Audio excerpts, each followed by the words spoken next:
ध्वज के सम्मान के लिए लड़ते हैं। महोदया, ये मोदी का नया भारत है।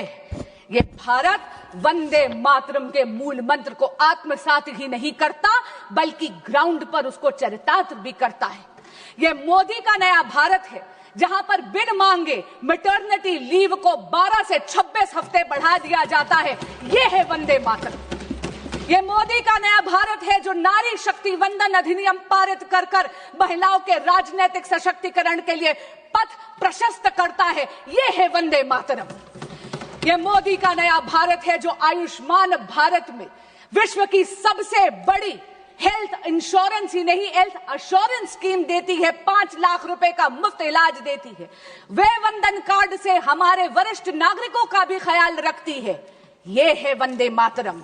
ये मोदी का नया भारत है, जो न्यूक्लियर एनर्जी और भारत की स्पेस को एकाधिकार यानी सरकारी एकाधिकार से निकालकर भारतीय की युवा शक्ति उसमें अपना योगदान दे पाए, इसके लिए उसको खोलती है। ये है वंदे मातरम। ये वंदे मातरम की पराकाष्ठा है कि मोदी के नए भारत में भारत की अर्थव्यवस्था 11वें नंबर से वैश्विक पटल पर 4थे नंबर पर आज आ गई। ये मोदी का नया भारत है, जहां पर वंदे मातरम चरितार्थ होता है मेरे देश के युवा के लिए, जहां पर भारत की स्टार्टअप इकोनॉमी वैश्विक पटल पर 3rd लार्जेस्ट इकोसिस्टम बन जाता है। लेकिन आज मेरा मन बहुत व्यथित है। मेरा मन बहुत व्यथित है क्योंकि एक बहुत ही माननीय सांसदा ने यह कहा कि वंदे मातरम की बहस हो रही है। महोदया, शायद मेरी तरह वो भी पहली बार की एमपी है। हम दोनों ने इस सदन में मात्र 12 महीने ही गुजारे हैं।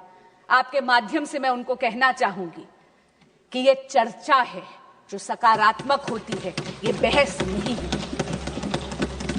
माननीय सांसदा ने कहा कि आप अतीत में क्यों मंडरा रहे हैं। महोदया, मैं आपके माध्यम से कहना चाहूंगी कि जो सभ्यता अपने इतिहास को भुला देती है, उसका कोई भविष्य नहीं होता। क्योंकि इतिहास से यदि आप उसकी गलतियों से सीखते नहीं हैं, तो इतिहास वो गलतियां आपके लिए दोहराता है।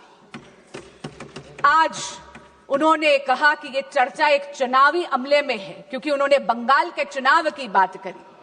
मैं आपके माध्यम से उनको कहना चाहूंगी कि बंगाल वंदे मातरम की जन्मभूमि है। बंगाल वो पावन धरती है जिसने आजादी का ये मूल मंत्र दिया, ये जय घोष दिया, जिसने स्वदेशी का ये उद्घोष दिया। लेकिन आज बहुत गंभीर और चिंताजनक स्थिति में है मेरा बंगाल। क्यों?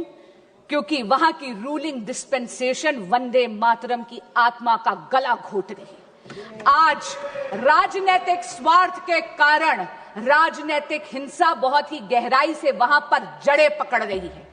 पर आपके माध्यम से महोदया, इस सदन को और इस देश को मैं आश्वस्त करना चाहती हूं, भगवा श्री राम का रंग है, भगवा क्रांति का रंग है। और मैं बंगाल की जनता को कहूंगी कि बहुत जल्दी वो इस अराजकता से मुक्त होंगे, क्योंकि हो गई है जीत की तैयारी, आ रहे हैं भगवाधारी। महोदया, बिहार तो केवल झांकी है, पश्चिम बंगाल बाकी है। मैं अंत में अपनी वाणी को विराम देने से पहले आदरणीय प्रधानमंत्री श्री नरेंद्र मोदी जी का धन्यवाद भी करती हूं और अभिनंदन भी करती हूं कि उन्होंने वंदे मातरम की 150 साल की वर्षगांठ का 1 वर्ष का स्मरणोत्सव जो बनाया है, इससे उन्होंने भारत के युवा को पुनः अपनी धरोहर से जोड़ दिया है।